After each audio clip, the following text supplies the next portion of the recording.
All right, let's talk about how a pretty quiet LA studio town basically exploded into one of the strongest, most resilient real estate markets in all of Southern California. Yeah, we're talking about Culver City, and its story, it's pretty incredible. So to really get a handle on just how incredible this is, you only need to know one number. $1.4 million. That's the median value of a single-family home in Culver City right now. I mean, that's a jaw-dropping figure, right? And it has a lot of people scratching their heads and asking, how on earth did that happen? Well, it definitely didn't happen overnight. If you look back over the last 2 decades, you can see the median home value has more than doubled. We're talking the sustained appreciation of over 100%. You know, that kind of growth is almost unheard of, even for a hot market like Los Angeles.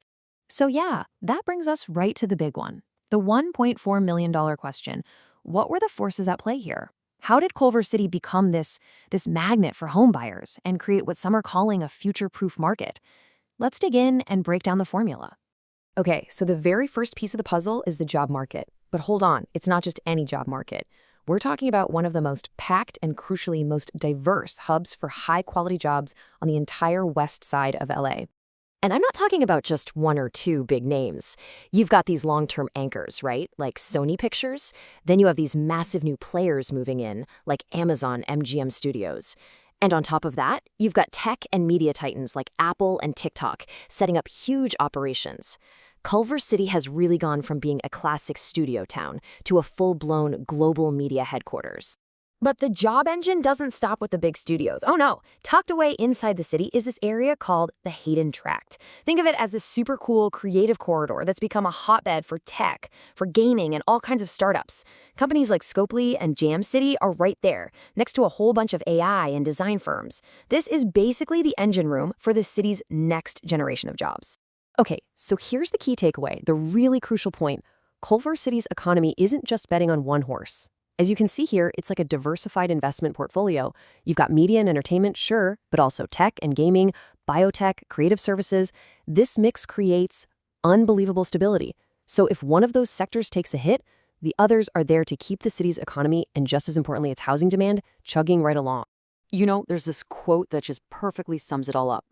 People will always need to live near where they work, and Culver City is where they work.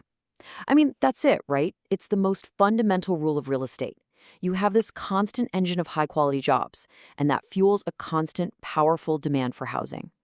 It's a simple dynamic, but it's exactly why Culver City has been outperforming the rest of LA for more than 20 years. But look, a killer job market is only half the story. The second major force driving this whole thing is something families will pay a huge premium for: seriously elite public schools. And this is the claim that really changes the game for any homebuyer with kids. The idea is that the Culver City Unified School District is consistently rated one of the absolute best public school systems in California.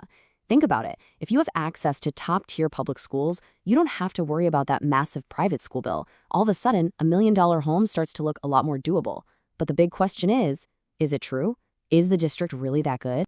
Well, the data speaks for itself. It's undeniable. Just look at the performance gap here. For math, over half of Culver City students, 51%, are proficient. Compare that to just 33% for the LA County average. And for reading, it's an even bigger gap, 62% versus 42%. This kind of academic excellence is a massive, massive magnet, and it creates this intense buyer interest from families all over Southern California. And this isn't just a fluke at one or two schools. This excellence is system-wide. I mean, you've got places like El Marino Elementary, a perfect 10 out of 10 blue ribbon school that has both Spanish and Japanese immersion programs. Then there's Farragut Elementary, also a perfect 10, considered one of the best in the entire county. This is exactly why school attendance zones have such a dramatic impact on home values here. Okay, so we've got these two powerhouse forces, right? Jobs and schools. But how does that actually play out on the street level, in the neighborhoods? Well, they create these distinct little micro-markets, and you can see it super clearly when you just look at the city's two main residential zip codes. So on one side, you've got 90230. This is the biggest zip code. It's got a more diverse mix of housing, single-family homes, condos, and it offers a bit more affordability. It's a really strong spot for first-time buyers and investors looking for solid rental demand. Then, on the other side, you have 90232. This is the premium stuff. Right in the central hub, you can walk to the studios, walk to downtown. This is where you see the absolute strongest buyer demand and, not surprisingly, the highest potential for appreciation. All right, so let's zoom back out and put all the pieces together.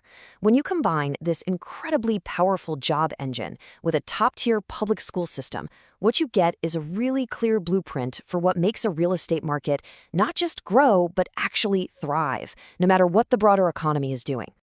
So here it is, what we're calling the Culver City formula. And it's basically 3 steps. Step 1, you cultivate a diverse, future-proof job engine. Step 2, you invest heavily in elite public schools to become the #1 choice for families. And what's the result? Step 3, you get this perfect virtuous cycle of stable demand, super tight inventory, and resilient home values that just keep on climbing.